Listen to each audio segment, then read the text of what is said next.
ఓం నమ శివాయ. అస్మద్గురుభ్యో నమ. శ్రీ శ్రీ శ్రీ త్రిదండి చిన్న శ్రీమన్నారాయణ రామానుజ జీఎల్ స్వామి వారి పాదపద్మాలకు నమస్కరిస్తూ మాతృదేవోభ పితృదేవోభ. కాకి కూడా అన్నం పెట్టకుండా కోట్లు సంపాదించేవాడి కన్నా కూటికి లేకున్నా కన్న తల్లిదండ్రుల సేవ చేసేవాడే కోటీశ్వరుడు అనమాట. కాబట్టి మన తల్లిదండ్రులే మనకు పార్వతీ పరమేశ్వరులు.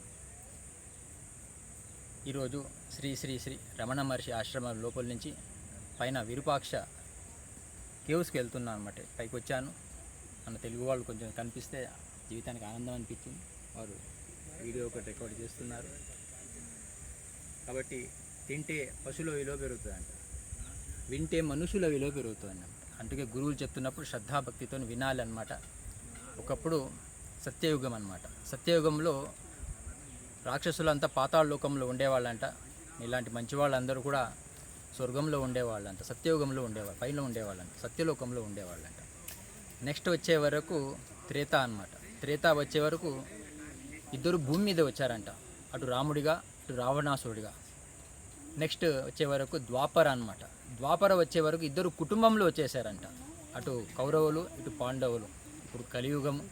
కాబట్టి ఈ కలియుగంలో భగవంతుడి నామస్మరణం చేయాలి. స్మరణంలో మర్చిపోతే మరణం అన్నమాట. అసతోమా సద్గమయ, తమసోమా జ్యోతిర్గమయ, మృత్యోర్మా అమృతం గమయ. బర్త్డే సెలబ్రేషన్ చేస్తున్నామంటే డెత్ దగ్గరకు వస్తున్నాం.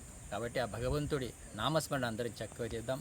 టై కడితే గొప్పవాళ్ళు కారండి, ట్రై చేస్తే గొప్పవాళ్ళు అవుతారు. కాబట్టి మనిషి జీవితంలో ప్రయత్నం అనేది అందరూ చేయాలి. కలియుగంలో అందరూ రాక్షసులు అటు మంచి వాళ్ళు అందరూ భూమి మీద వచ్చారంట.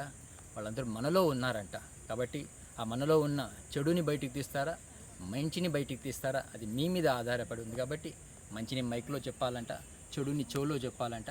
కాబట్టి ఆ మంచిని 10 మందికి చెప్పి మన జన్మని సార్థకం చేసుకుందాం. భారత్ మాతాకి జై. జై శ్రీరామ్.